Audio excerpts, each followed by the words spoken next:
गुजरात के माननीय मुख्यमंत्री श्री विजय भाई रूपाणी द्वारा जूनागढ़ के सरदार पटेल गेट का लोकार्पण समारोह। अनादिकाल से जिस पर्वताधिराज की पवित्र यात्रा के लिए देश भर में से हजारों श्रद्धालु पूरे साल के दौरान आते रहते हैं, वो पुराण प्रसिद्ध गिरनार, जिसकी पहचान है ऐसा शहर जूनागढ़, कभी गिरिनगर नाम से जाना जाता था।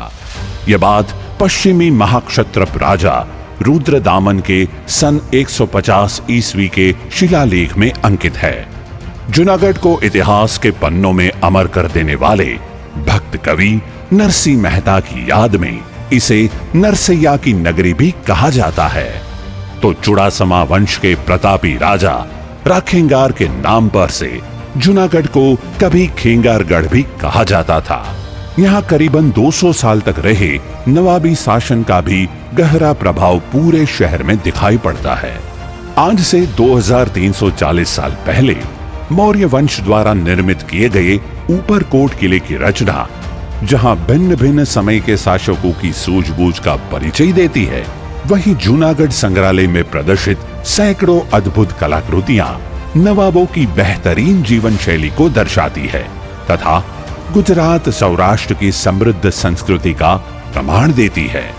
बाबी वंश द्वारा बंधवाया गया मोहब्बत मकबरा गॉथिक, यूरोपियन और इंडो इस्लामिक आर्किटेक्चर का एक बेहद खूबसूरत प्रतिमान है, तो सूबेदार इसरत खान द्वारा 17वीं सदी में बंधवाए गए मझेवड़ी दरवाजे की भी एक अनोखी शान है।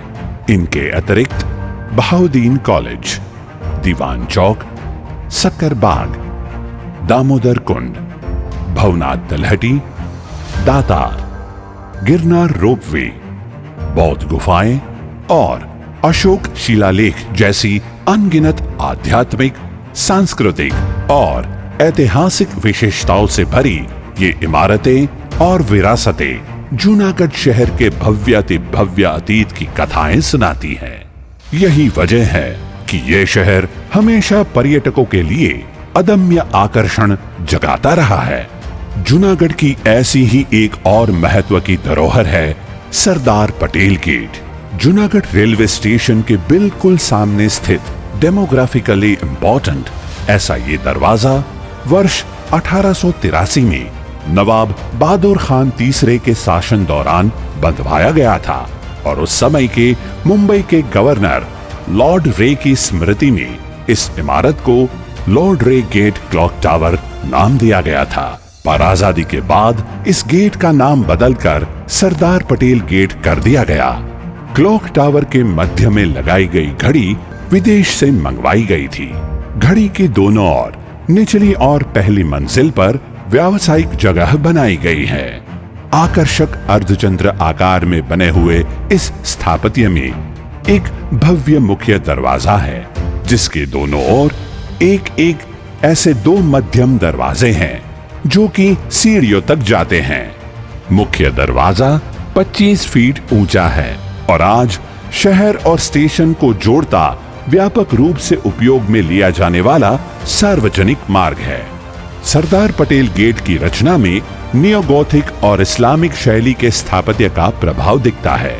झरोखा, छतरी और कोष्टक जैसे कई दूसरे एस्थेटिक एलिमेंट्स दरवाजे की खूबसूरती में बढ़ोतरी करते हैं। वक्त के थपेड़ों और रखरखाव के अभाव ने इस इमारत को आंतरिक और बाह्य दोनों रूप से क्षतिग्रस्त कर दिया था। लकड़ी की सीढ़ियों में सड़न, छत में दरारें, स्ट्रक्चरल मेंबर्स में असंतुलन तथा फर्श और दीवारों की हालत पर से इस विरासत की दुर्दशा साफ दिखाई पड़ती थी। फैब्रिक को सबसे ज्यादा खतरा पानी से था, जिससे पत्थरों का विघटन हो रहा था। इसलिए ये नमी जिससे फैल रही थी, उस पानी के रिसाव का निवारण किया गया। डिफेक्ट्स मैपिंग और एनालिसिस अनुसार रेस्टोरेशन का काम इल्यूमिनेशन के साथ साथ स्ट्रक्चरल, फैब्रिक और आर्ट वर्क रिपेयर पे केंद्रित किया गया। सबसे पहले साइट के इर्द गिर्द जमे हुए हानिकारक जैविक विकास को साफ किया गया ताकि संरक्षण का काम शुरू हो पाए। प्लास्टर की पपड़ी को साफ करके नेचुरल एडिटिव्स मिश्रित लाइम प्लास्टर की नई परत लगाई गई। सस्टेनिंग मटेरियल के तौर पे लाइम का व्यापक रूप से उपयोग किया गया, जिसे पोरबंदर लाइमस्टोन के साथ बाइंड किया जाता है। इमारत में कम से कम इंटरवेंशन हो, इस बात को ध्यान में रखते हुए उपयोग में ली जा सके ऐसी सभी इमारती लकड़ी को एंटी टर्माइट ट्रीटमेंट के बाद पॉलिश करके वापस लगाया गया। पुरानी इमारत की प्रतिकृति बनाने के हेतु से हेरिटेज पैटर्न की अथानगुडी टाइल्स बिछाई गई। असंतुलित आरसीसी फ्लोर को गिरा के उसकी जगह ओरिजिनल डिजाइन जैसा ही टिम्बर फ्लोर पुनः निर्मित किया गया।